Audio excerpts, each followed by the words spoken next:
ಕೋಲಾರ ನಗರವು ಜಿಲ್ಲಾ ಕೇಂದ್ರವೂ ಆಗಿದೆ. ಆದರೆ ಕೋಲಾರ ನಗರಾಭಿವೃದ್ಧಿ ಪ್ರಾಧಿಕಾರವು 30 ವರ್ಷಗಳ ಹಿಂದೆ ಅಭಿವೃದ್ಧಿಗೊಳಿಸಿರುವ ವಸತಿ ಬಡಾವಣೆಯು ಮಾತ್ರ ಮೂಲಭೂತ ಸೌಕರ್ಯಗಳಿಂದ ನರಳುತ್ತಿದೆ. ಈ ಕಾರಣಕ್ಕಾಗಿ ಇಲ್ಲಿನ ನಿವೇಶನಗಳನ್ನು ಖರೀದಿಸಲು ಬಹುತೇಕರು ಆಸಕ್ತಿ ತೋರಲಿಲ್ಲ.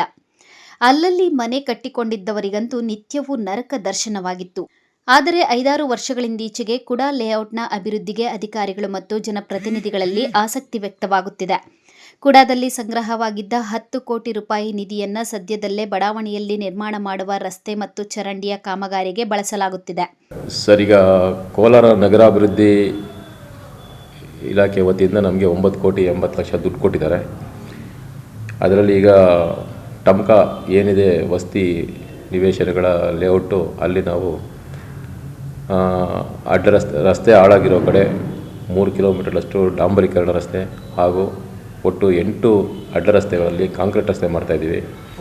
ಹಾಗೂ ಡ್ರೈನೇಜ್ ಕಾಮಗಾರಿಗಳು, ಡ್ರೈನೇಜ್ ನೀರೆಲ್ಲ ನಿಂತ ಜಾಗದಲ್ಲಿ ನಿಂತ ಇರೋದ್ರಿಂದ ಹೊಸದಾಗಿ ಡ್ರೈನೇಜ್ನ ಕೂಡ ಮಾಡೋದಕ್ಕೆ ಪ್ರಾವಿಷನ್ ಮಾಡ್ಕೊಂಡಿದ್ದೀವಿ.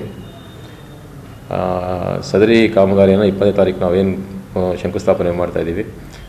3ರಿಂದ 4 ತಿಂಗಳ ಕೆಲಸ ಮುಗಿಸ್ಬೇಕು ಅಂತ ಮಾನ್ಯ ಶಾಸಕರು ನಮಗೆ ಡೈರೆಕ್ಷನ್ಸ್ ಕೊಟ್ಟಿದ್ದಾರೆ. ಸೊ ಆ ರೀತಿ ಮಾಡಿಸ್ಕೊಡ್ತೀವಿ ಸರ್. ಮೊನ್ನೆಯವರೆಗೂ ಈ ಲೇಔಟ್ನ ನಿವಾಸಿಗಳು ಕುಡಿಯುವ ನೀರಿಗಾಗಿ ಪರದಾಡುತ್ತಿದ್ದರು.